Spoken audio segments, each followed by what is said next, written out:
stark warning to hopeful home buyers from the head of the Canada Mortgage and Housing Corporation.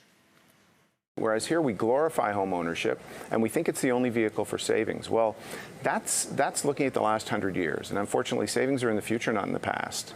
And I think, this party ultimately comes to an end.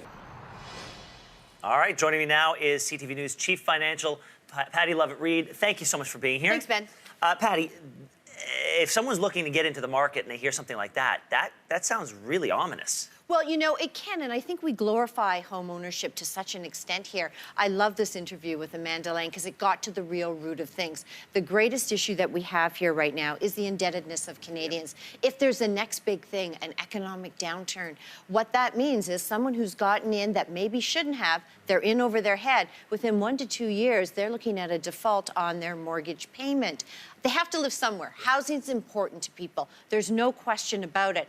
But as the interview went on, he said, we have to start thinking out of the box. And thinking out of the box means maybe private capital. You've got a company like Microsoft who are actually helping to build homes in Seattle so they don't have to move, to the outskirts. Sure. Mm-hmm. You've got banks that could take on more risk. The fact that CMHC is involved in housing has allowed us to be resilient, but I think what served us well in the past and the way we thought in the past doesn't serve us well going forward. Well, what does the government's first-time homebuyer incentive add to this conversation? Yeah, that's a really good point because he did make reference to the fact that he gets a lot of criticism for it. And he says it was a very surgical response to a particular need. And this allows first-time home buyers to get into the market without increasing inflation when you have combined incomes of $120,000.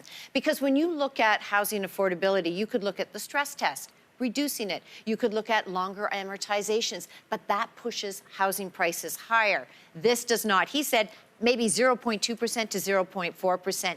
It's a small step forward. But I also think we have to think about where we live. I mean, some people like walking to work, but guess what? It's not always a reality. Oh, absolutely. Look at me. I walk to work in the interest of full disclosure. But I'm a lot older and I'm not a first-time home buyer. Well, listen, it's a lot to absorb, to think that we might have to reevaluate the priorities that we've placed on where we put our money for generations. But think Paris, New York, Sydney. You know what? People rent. Yeah. They often commute hour and a half into the city. We're going to have to start rethinking this. Patty, thank you so much for being here. Thanks, Ben. All right, we'll see you soon. Thanks.